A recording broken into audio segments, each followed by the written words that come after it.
کراچی سے آغا محمد رضوان کی رپورٹ کے مطابق ایس ایس پی کماڑی اور ایس پی بلدیہ کیپٹن ریٹائرڈ فیضان علی کی سربراہی میں پولیس کا منشیات فروشوں کے خلاف کریک ڈاؤن جاری۔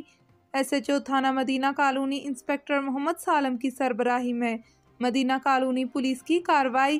سوات کالونی بلدیہ ٹاؤن سعید آباد سے منشیات فروش ملزمان گرفتار ملزمان کی شناخت سجاد اور محمد عاصم کے نام سے ہوئی۔ نوشہرہ وادی سون سے ملک زاہد فاروق اوان کی رپورٹ کے مطابق اثاثہ داروں کے ملازمین اور پولیس نے کارروائی کر کے جنگلی تیتر فروخت کرنے کی کوشش ناکام بنا دی۔ سرگودہ کا رہائشی ابو خیر عرصہ دراز سے وادی سون کے جنگل سے تیتر اور بٹیر پکڑ کر دیگر شہروں میں فروخت کرتا تھا۔ گزشتہ روز مخبر کی اطلاع پر پولیس نے کارروائی کر کے ملزم کو گرفتار کر لیا۔ پولیس اور محکمہ وائلڈ لائف نے محکمانہ کارروائی کر کے ملزم کو عدالت میں پیش کر دیا۔ خانگڑھ سے خواجہ منصور حسین کی رپورٹ کے مطابق چیئرپرسن ثانوی و اعلیٰ ثانوی تعلیمی بورڈ ڈیرہ غازی خان کشور ناہید رانا اور assistant secretary Haji Nasrullah نے Al Rasheed model public girls higher secondary school Manda Chowk کا وزٹ کیا۔ اسکول کے تعلیمی ماحول، تعداد اور بہترین ایڈمنسٹریشن کی تعریف کی اور اسکول کو ہائر سیکنڈری اسکول کے لیے منظوری دے دی۔ پرنسپل اور اونر ڈاکٹر عبدالرشید نے انہیں بریفنگ دی۔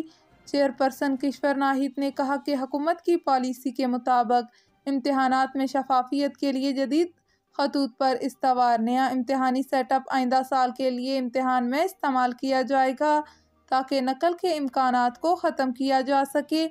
انٹر اور میٹرک کے امتحانات میں معروضی پرچوں پر اب ہر سینٹر کا نام سوالیہ پیپر پر پرنٹڈ ہوگا، جس کا آغاز حالیہ اسپیشل امتحانات میں کر دیا گیا ہے۔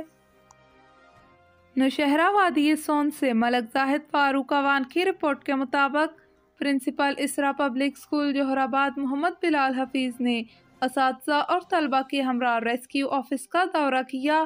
اساتذہ اور طلبہ کو دورے کے دوران ڈسٹرکٹ آفیسر ریسکیو انجینئر حافظ عبدالرشید نے پنجاب ایمرجنسی سروس ڈپارٹمنٹ کی جانب سے دکھی انسانیت کو دی جانے والی ریسکیو سروسز کے متعلق بریفنگ فراہم کی۔ ڈسٹرکٹ آفیسر ریسکیو نے بتایا کہ ایمرجنسی کی صورت میں ریسکیو عملے کی ایمرجنسی لوکیشن پر بروقت رسائی کے لیے پنجاب ایمرجنسی سروس ڈپارٹمنٹ نے جدید آن لائن ریسکیو ایپ کا آغاز کر دیا ہے۔ کنٹرول روم انچارج محمد شکیل نے اساتذہ اور طلبہ کو آن لائن ریسکیو ایپ کے متعلق آگاہی فراہم کی۔ کراچی سے آغا محمد رضوان کی رپورٹ کے مطابق ایس ایس پی کماڑی کی ہدایت پر پولیس کی افغان مہاجرین کے خلاف کاروائیاں۔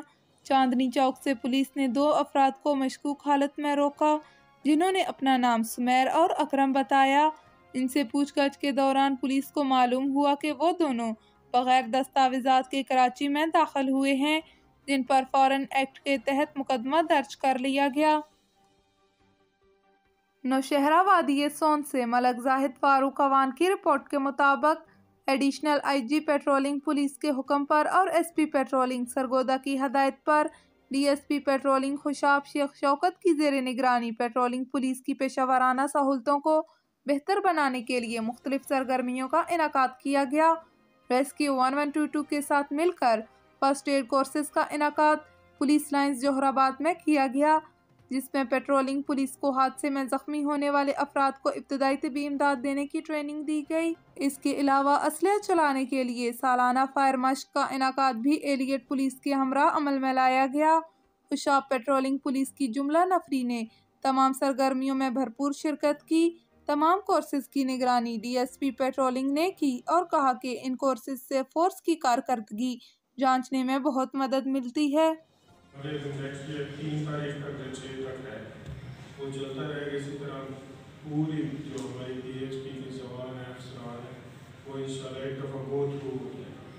تو اس کو کہنے کا مقصد ہے کہ آپ گہری دلچسپ کویشچن پوچھیں، نوٹ کریں، کم از کم جیسے وہ کہہ رہے ہیں کہ خون ضائع نہ ہو، آپ نے اس کی بریدنگ کو بات کر رہے ہیں، بلڈ سرکولیشن ہے وہ فلو آؤٹ تو نہیں ہو رہا، ضائع نہیں ہو رہا، تو آپ نے اس کو روکنا کیسے؟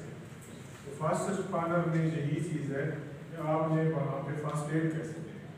یہ نہیں ہے کہ وہ جیسے پڑا ہے اس کو گاڑی میں ڈالا یا ڈبل کو کھول دیا کہ آپ لے جاؤ اطلاع کر کے، آپ کا کام ہے وہاں پہ پہنچنا کرائم سین ہے، اگر لڑائی جھگڑا ہے تو اس کو پریزرو کرنا.